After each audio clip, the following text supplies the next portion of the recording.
Hello everybody, my name is Mackenzie.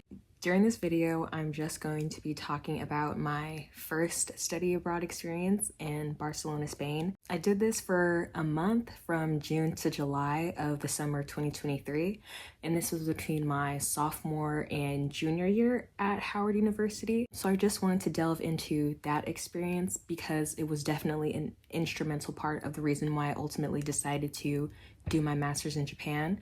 So I just kind of wanted to give a behind the scenes, some of the history behind my study abroad experiences. Even if you're not interested in getting your master's degree in a different country, there are so many programs out there. I just want to share some experiences that I had.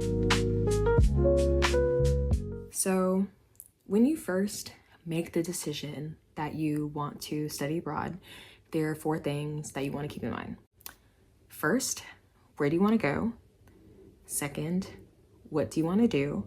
3, housing options. And 4, how long you want to go. And I know for some people this is definitely based off of money as well. And at the end of the video, I'm just going to share some experiences that I've had. I'll share the cost of my program, where I stayed, and just some of the big fun takeaways from my study abroad experience. So stay tuned. First, regarding the research is a very important part.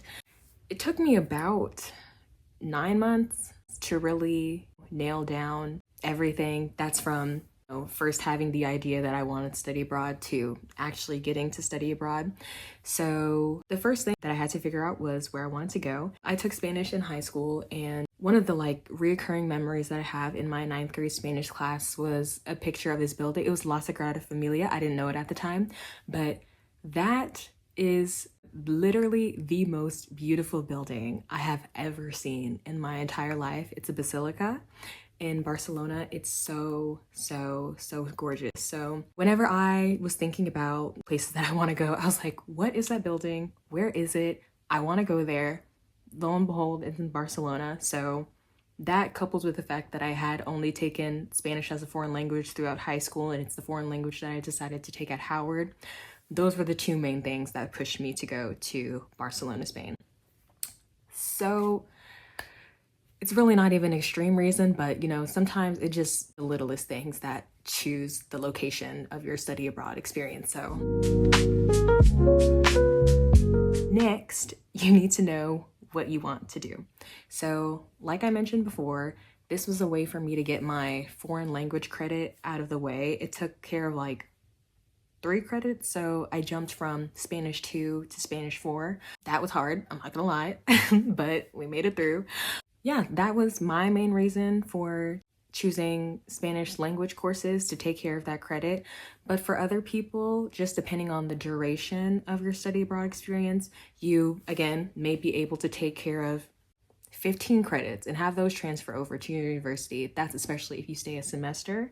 I only stayed for 4 weeks, which is a session out of the summer term in a way. So for my program, CIEE, they had summer 1 session, summer 2, and summer 3. So they had 3 sessions throughout the summer. It was beginner level Spanish for the first 4 weeks, intermediate level for the next 4 weeks, which is the one that I took, and then advanced Spanish for the remaining 4 weeks. When I first got there, I'm not gonna lie to you, I really thought I was not prepared to take those classes, because listening to my classmates, literally everybody had stuck with Spanish in high school, and I did not, because my Spanish teacher was so mean. She made me cry so many times. So I did not stick with Spanish in high school. And of course, I decided to pick it back up again because I just had familiarity of the language, especially because I'm from Texas. But yeah, I will definitely say, out of all of my education settings learning Spanish, the times that I did in high school, the times that I did at Howard, and the times I did in Spain, I was only in Spain for 4 weeks, and I had never practiced the Spanish language more than when I was studying abroad. So if you really want to break your shell regarding language practice, having the confidence to practice a language, I would definitely recommend studying abroad. I didn't want to look like a foreigner just coming to the country, not trying to learn the language at all. Whenever I tried to order food, it was in Spanish. Whenever I had them tell me they know English, I never just assumed somebody spoke English. That's just not the attitude that I'm gonna have going up to somebody else's country. Absolutely not. So I really did push myself. A lot of the girls in my program were a lot more advanced, but I just tried. I started with learning how to order my food, and I had to end up ordering the textbook all over the phone, and that it was not good Spanish, but my point got across. And I feel like now this is just a transferable skill that I can carry on when going to Japan, because now I already know that I don't know the language. I don't know Japanese. I'm already gonna make so many mistakes, but eventually it'll get easier and easier, and my language progress will only grow. So the language courses, they're difficult. I did not think that I was as prepared as I could have been, but with also me going during the summer term, my teacher, she gave me a lot of grace. She gave me a B, and my desk was right next to hers because I was just like, ugh. I was a little disheartened like almost every time I walked into classes. I was like, I do not know as much as these other girls in my class, and I did not know much just compared to my classmates, but she understood. She let me try.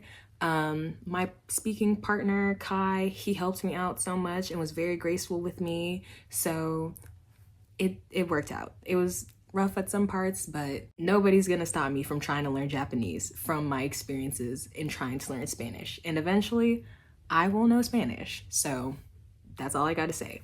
It was definitely a very valuable experience. If you really don't want to do the language classes, that's fine. I'm not here to judge you. You are not a bad person. You're not don't look down on yourself.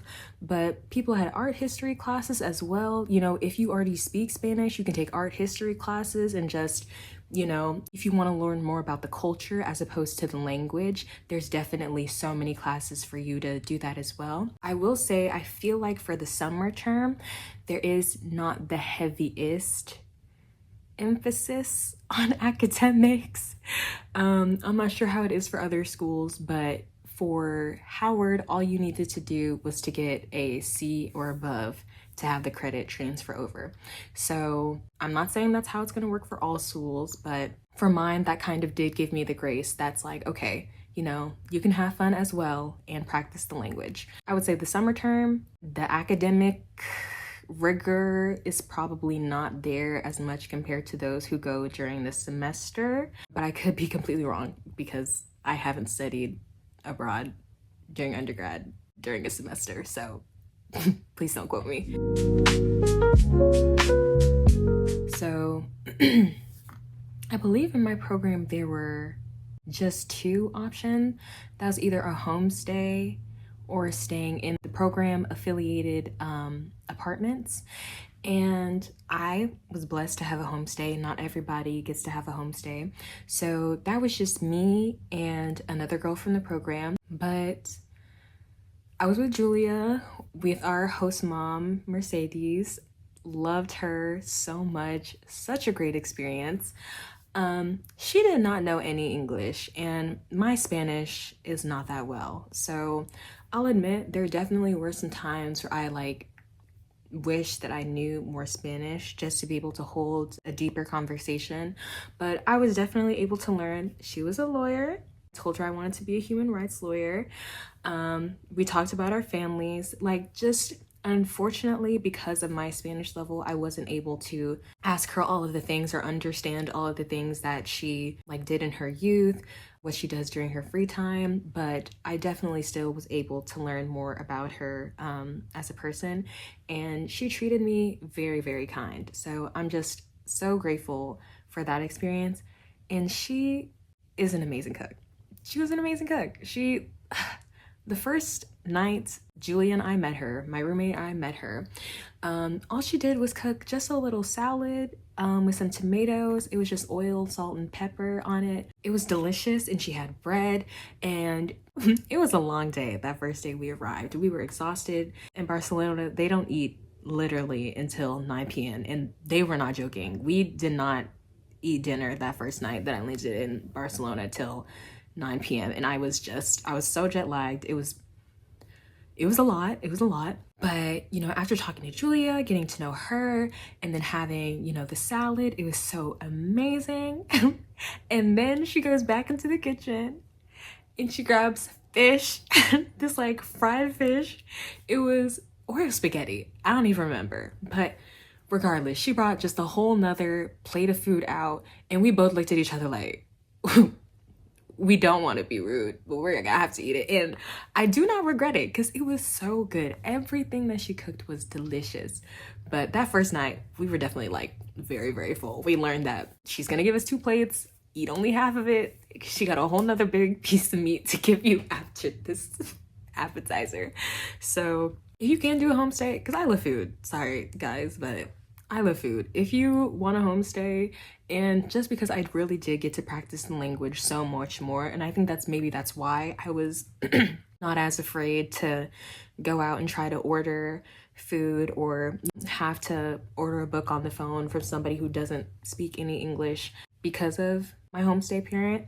But also, I'm so thankful that my roommate Julia, again, had a much higher level Spanish than I did, was very graceful with me, worked with me, helped me to know the basics, and really just encouraged me and challenged me as well to ask her at least a few questions during, during her time. And I'm glad that I did. And of course, I pray that this can turn into confidence that I can use going to Japan. So I would say if you can do a homestay, do it. It's a much more intimate experience because it's really like basically having a roommate that's a friend. I've always been very blessed with my roommate situations. But Julia was great. Mercedes was great. So grateful for that experience.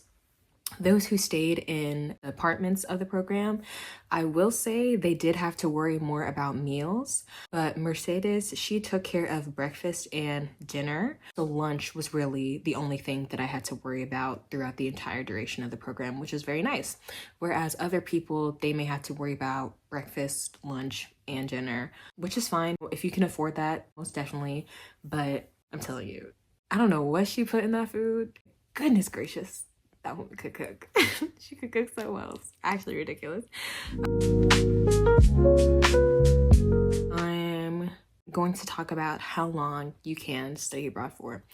I could be wrong, but I believe that you can only do a semester at a time. I haven't heard of anybody studying abroad for an entire academic year. I could be completely wrong, so don't quote me. But typically people only do a semester or a summer session, which can be 4 weeks, or they may do the entire summer, which would end up being like 16 weeks.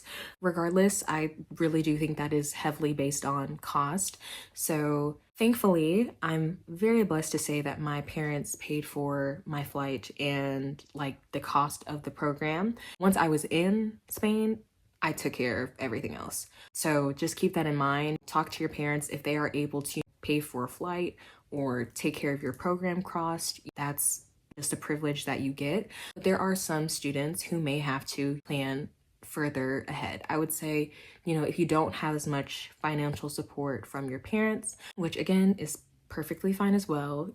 We all come from different backgrounds. I would say though, you need to be aware that if you want to study abroad, you may need to get a job. You may need to apply for scholarships, and this may not be something that you can do the upcoming semester or the upcoming summer. You may need to play for 3 semesters from now or 2 summers from now to make sure that you can afford the cost and in a healthy way to where you're able to still balance your studies, have a good, healthy work-life balance. So if you're able to find, a summer internship that pays $15 an hour, and you budget your money correctly, you definitely still will be able to afford a program that is $5,000 and a flight that is $1,000, and then still, spending money for your actual program. I will say though, maybe one summer at $15 an hour, maybe not will cut it exactly. It really just depends on what other bills that you have.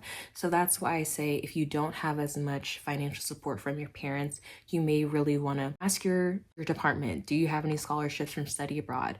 If they do, great. ask them when to apply, really get on that. And again, you may just have to plan for maybe not going abroad this summer in 2025, but you may have to plan for like 2028 if you're a freshman. But again, these are things that are all still very doable, and there are so many options to apply for scholarships, budget your money. It definitely is a more expensive experience. So that's why I would say if you can plan ahead to do it 2 years from now, that's still perfectly fine too. It is absolutely worth it. My dream to go to Japan was 2 years in the making, and it was delayed by a whole semester, and that's a whole nother thing, whole nother video I'm gonna make about. It was not fun, but I was still very thankful that I worked for it. I saved my money for it, and in a few weeks, hopefully by the time that you're watching this video, I will be starting my first weeks in Japan. So apply for the scholarships, do the research. If you need to get a job, if you need to get a second job. I had to get 2 jobs at one point to help me afford my cost, not for Spain, but for my tuition in Japan. It's worth it. Taught me a lot about my work ethic, and I think it's just very worth it. So now I'm just gonna share some of the requirements for my program. So I'm just on the CIEE website, and it said that the cost for one summer session for the language and culture program, which is the one that I did, was $4,850. And if I remember correctly, my flight there was about, round trip, it might have been like $1,900, $2,000 while I was in Spain. I had some money saved up, so I spent about $3,000 while I was in Spain. I would say that's on the little bit high side, but I know that there are so many girls that spent so much more money than me. But keep in mind, I also took a trip to Ibiza, so that's flight there and back to Ibiza. And then we stayed at a hostel, so also the cost of a hostel. So yeah, there were things that contributed. I do a lot of shopping. I love clothes, so that's probably also why my spending cost while there was so high. But definitely you can be way more modest. I can definitely see how you can make a 4-week study abroad experience with only $1,000, $700, and still have a really fun time. So no worries there. I also wanted to share that the GPA requirement is a 2.5. If I remember correctly, I had like 2 to 3 essays that I had to write. I don't think I had a letter of recommendation. And then I was able to apply for scholarships with this CIEE program as well. I didn't get it, but I was able to apply. So maybe you should try, because maybe you'll get it. Just because I didn't doesn't mean that you can't. Yeah, the application process was not hard at all.